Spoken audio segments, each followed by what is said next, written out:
ನಮಸ್ಕಾರ ರೈತ ಬಂದವರೇ, ನಾವಿವತ್ತು ಸೊಲ್ಲಾಪುರ ಗ್ರಾಮದಲ್ಲಿದ್ದೀವಿ. ಈರುಳ್ಳಿಗೆ ನಾವು ಡೆಮೋ ಮಾಡಿಸಿದ್ವಿ. ಈರುಳ್ಳಿ ಡೆಮೋ ಮಾಡಿಸಿದ ಮೇಲೆ ಏನೇನು ಚೇಂಜಸ್ ಆಯಿತು ಅಂತ ಫಾರ್ಮರ್ ಹತ್ರ ತಿಳ್ಕೊಳ್ಳೋಣ.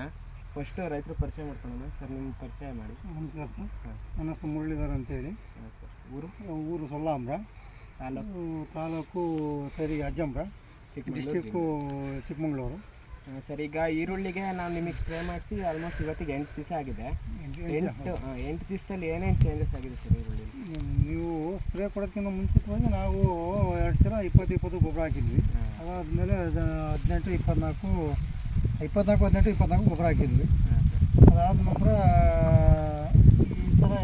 ಈ ಥರ ಇದ್ದಿದ್ದು ಈ ಥರ ಮೊಗ್ಗಾಯಿತು. ಆಮೇಲೆ ಈ ಥರನೂ ಇತ್ತು ಸಣ್ಣದಾಗೆಲ್ಲವ. ಈಗ ಬಂದು ಔಷಧಿ ಕೊಟ್ಟು ಹೋದ್ಮೇಲೆ ಇದೆಲ್ಲ ಈ ಸ್ಟೇಜಿಗೆ ಈ ಥರ ಹೂವಾಗಿ ಈ ಥರ ಮೊಗ್ಗಾಗಿ ದಪ್ಪವಾಗಿ ಡೆವಲಪ್ಮೆಂಟ್ ಆಗಿ ನೆಕ್ಸ್ಟು ಈಗ ಈರುಳ್ಳಿ ಹಾಕ್ತಿರಲ್ಲ ಮುಂಗಾರಿಗೆ, ಅದಕ್ಕೆ ಯೂಸ್ ಮಾಡ್ತಿರಲ್ಲ ಜೀಟನ್ನ? ಖಂಡಿತ ಹೊಡಿತೀವಿ. ಬೇರೆ ರೈತರಿಗೆ ಏನಿಲ್ಲ ಈ ಔಷಧಿ G2 ಈ ಟಾನಿಕ್ಕು ಆದಷ್ಟು ಸ್ಪ್ರೇ ಮಾಡೋಕ್ಕೆ ನಾವೇ ಅವರಿಗೆ ರೆಕಮೆಂಡೇಶನ್ ಮಾಡ್ತೀವಿ, ಹೇಳ್ತೀವಿ. Okay sir, thank you sir.